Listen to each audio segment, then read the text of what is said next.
अस्सलाम वालेकुम नाज़रीन, खबर की असल खबर के साथ समीर कुरैशी आपकी खिदमत में हाजिर है।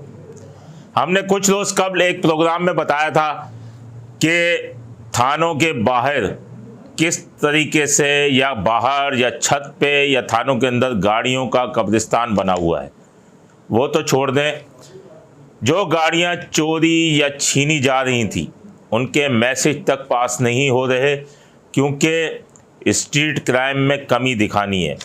आला हुक्काम के दावे अलग होते हैं, नीचे के अफसरान की बातें अलहदा होती हैं, और नीचे जो दीगर थानों का अमला है उनकी टाल मटोल की कहानियाँ अलग होती हैं कि जिसकी मोटरसाइकिल छिन जाती है उनका मैसेज तक पास नहीं करते, क्योंकि मैसेज पास करने पे भी शोकाज नोटिस जारी होता है। आज आईजी सिंध ने एक मीटिंग की और इस मीटिंग से कबल जो हुआ उसको मैं आवाम के लिए खुशखबरी कह सकता हूँ, लेकिन अगर इस पर अमल दरामद हो तो तमाम जोन्स के डीआईजीज जो हैं उन्होंने अपने एसएचओज और हेड मॉडल्स को बुलाया। ज़रा ये बताते हैं कि उन्हें ये अहकामात या हिदायत जारी की गई कि थानों में जितनी लावारिस गाड़ियाँ खड़ी हैं, मोटरसाइकिलें हों, कारें हों, कुछ भी हों, इनके मालकान को तलाश किया जाए और मालकान को तलाश करने के बाद गाड़ियां उनके हवाले की जाए। ये कराची की आवाम के लिए किसी खुशखबरी से कम नहीं कि जो थानों में लावारिस खड़ी हैं उनके मालकान को हवाले की जाए। लेकिन अब बात ये आती है कि इनके मालकान को ढूंढने की मेहनत कौन करे।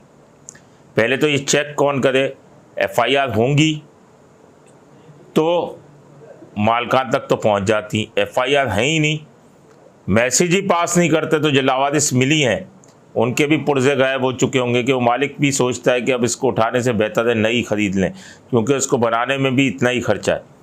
तो अब देखते हैं कि आईजी सिंध के इन अहकामात पर किस हद तक अमल दरामद होता है।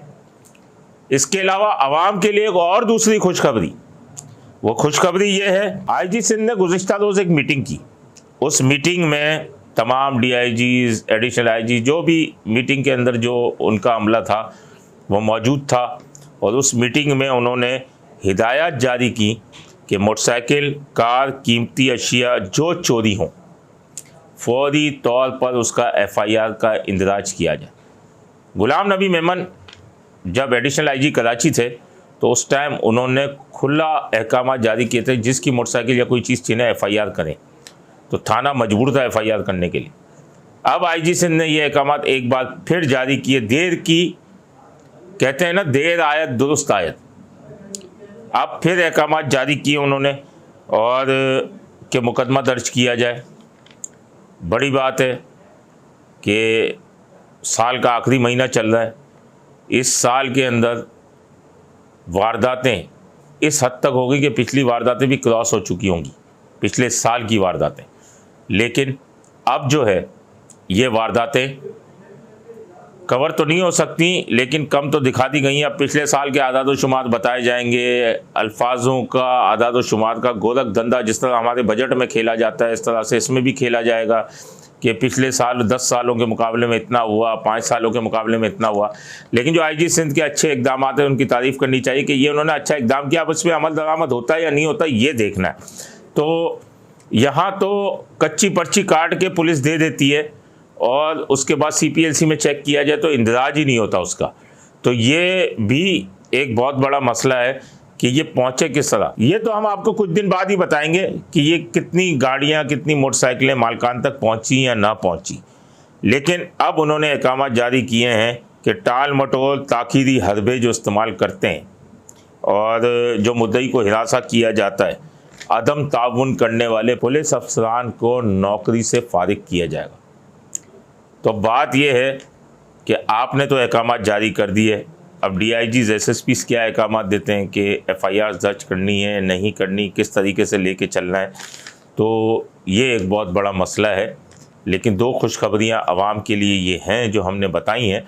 अब मज़ीद क्या सूरत हाल होती है हम आपको अगले प्रोग्राम में बताएंगे। अपने होस्ट समीर कुरैशी को इजाज़त दीजिए।